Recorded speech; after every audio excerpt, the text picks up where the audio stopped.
So for all the teachings of Jesus in the Gospels of Mark, Matthew and Luke,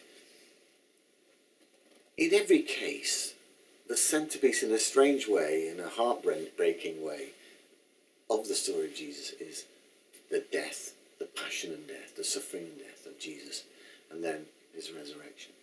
And that's the subject matter of chapter 8 in the textbook.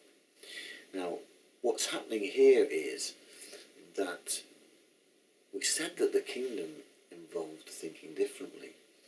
And we noticed that in Peter's confession, for example, when he recognizes who Jesus is, he says, "You are the Christ, the Son of the living God, the one who is to come." So in recognizing that, Jesus then talks to his disciples about how that messiahship, being the anointed one, Christ is not his surname, by the way. Jesus Christ means Jesus, the anointed one.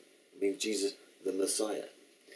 But this idea that the liberating Messiah will suffer and die at the hands of the Gentiles, die at the hands of those who are against him.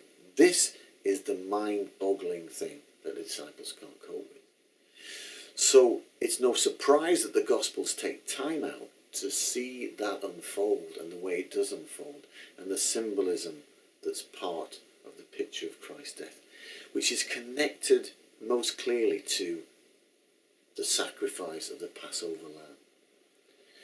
You might remember that in the story of the Exodus, it was the shedding of the blood of the Passover lamb, the putting of that blood on the doorpost, that protected the children of Israel from the angel of death and meant that their firstborn would live, that they would be set free. What we're going to find in the passion narratives of the gospel is that Jesus, who is the Lamb of God, takes the place, if you like, of the Passover lamb and becomes the agent of liberation. And in the Last Supper talks about, "Take and eat, this is my body. Take and drink, this is my blood." This notion that the Passover meal then becomes a symbol of Jesus' own sacrifice on the cross. The cross becomes, therefore, the liberation moment of the people. Now, what are they being liberated from? It's not like they're going to change location.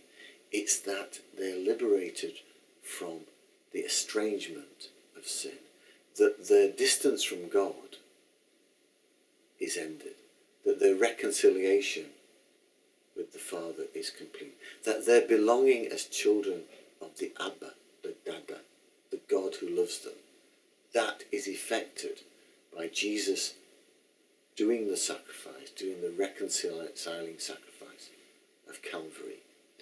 And this integration, therefore, you can see why this becomes, if you like, the essential groundwork of what kingdom is. Because only in the kingdom, this kingdom where humanity and God are reconciled, can that intimacy take place. But as we know, it's precisely the proclamation of the kingdom that causes Jesus trouble. The religious authorities don't like it, and the Romans certainly don't like it. They don't want somebody wandering around claiming to be a king. And so the inevitable double play of religious authorities jealous of his power and political authorities jealous of his ability to motivate the people and call them to a kingdom means that he's crucified with that charge on the sheet.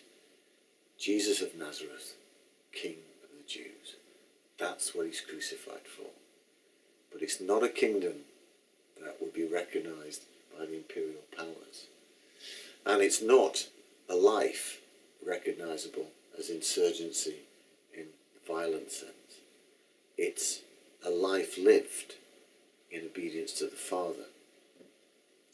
And the prayer he leaves, "Our Father, who art in heaven, hallowed be thy name.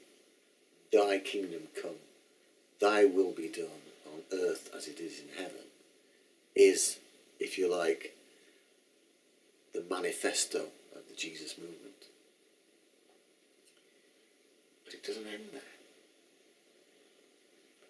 The 3 days in the tomb, he's buried in a garden. Let's not forget that. And then after 3 days, he rises. The women find the empty tomb. Women become the first witnesses. This is unusual in itself, given that in many parts and in those days, women were not regarded as authoritative witnesses in a court of law. But they, the ones faithful to him, become the first witnesses. Then the apostles find the empty tomb. What does that prove? The grave could have been robbed. Some of the more fanciful things, like he staggered out and was revived by the perfumes of the women, a bit far-fetched.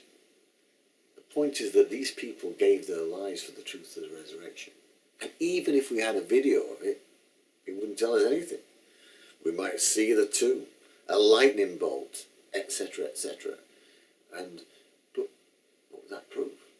Trick photography. We can't even make our mind up whether people landed on the moon. What we have with the resurrection, ultimately, is witness based on the apparitions. Based on the apparitions.